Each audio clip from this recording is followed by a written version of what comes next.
Fala, Dev!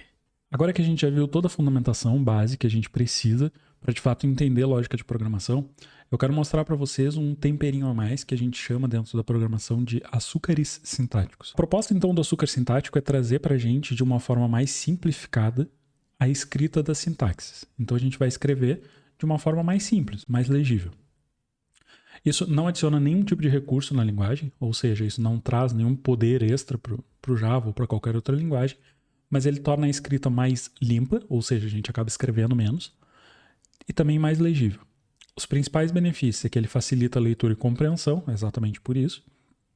Ele reduz a quantidade de código redundante, então como a gente consegue diminuir bastante a quantidade de código, também a gente vai ter que escrever muito menos no montante, e isso, por consequência, acaba tornando a codificação bem mais rápida, ou seja, nos traz produtividade.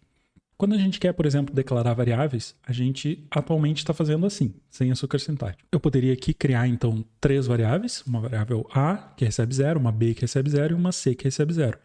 Aqui eu preciso denominar que todas elas são do mesmo tipo, mesmo eu já sabendo desde o início, e aí eu acrescento ponto e vírgula no final de cada uma. Com açúcar sintático, eu poderia colocar todas essas variáveis na mesma linha, e aí eu denominaria como int só uma vez, e aí eu poderia dizer int d recebe 0, e recebe 0, f recebe 0 e assim sucessivamente. Eu poderia também colocá-la sem valor, então poderia ser só int d, e, f, também funcionaria, tá? Aqui eu só coloquei o 0 só para mostrar da mesma forma que em cima. Aqui, em todos os exemplos, ele vai aparecer essa cobrinha aqui embaixo, porque esses prints aqui foram tirados lá no VS Code e aí ele reclama quando as variáveis não estão sendo usadas, né? Depois disso, a gente consegue trabalhar com as operações quando a gente está tratando o operador da esquerda. O que isso significa? A gente tem aqui, por exemplo, um inteiro A, que recebe o valor 0, e eu quero fazer algumas operações matemáticas com esse operador. Então eu poderia dizer que A recebe ele mesmo mais 2, ou A recebe ele mesmo menos 2, ou A recebe ele mesmo vezes 2, ou ele mesmo dividido por 2, ou ele mesmo resto com 2. Todas as vezes que a gente for ler o nosso código e a gente conseguir ler desse jeito que eu acabei de ler, ele mesmo mais alguma coisa, ou ele mesmo menos alguma coisa, a gente pode simplesmente colocar esse sinal que a gente quer antes do igual. Então ficaria aqui, por exemplo, B.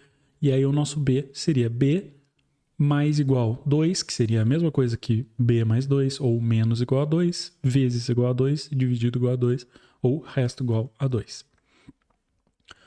Um outro que, esse aqui é bem comum, na verdade, a gente usar, e aqui já dá de perceber que a gente ganha bastante espaço, principalmente. Esse aqui eu fiquei bem tentado em usar em alguns momentos ao longo dos últimos exercícios, principalmente relacionados a vetores, vetor associativo, e acabei não usando. Mas aqui basicamente o que a gente vai fazer é o seguinte: eu tenho 2 variáveis, seja elas quais forem, e aí aqui eu quero fazer a verificação. Se o A for maior do que o B, eu quero fazer alguma coisa. Aqui eu estou atribuindo um valor, tá? A recebe 2. Se não, A recebe 3. Com o açúcar sintético, eu consigo fazer esse tipo de lógica em uma linha única, que seria assim: eu vou ter primeiro a nossa expressão em tom de pergunta. Então eu vou colocar A é maior do que B. Se essa condição aqui for satisfeita, o meu C aqui, que é essa variável, o meu C vai receber o valor 2. Se não, os 2 pontos é o se não, o C vai receber 3.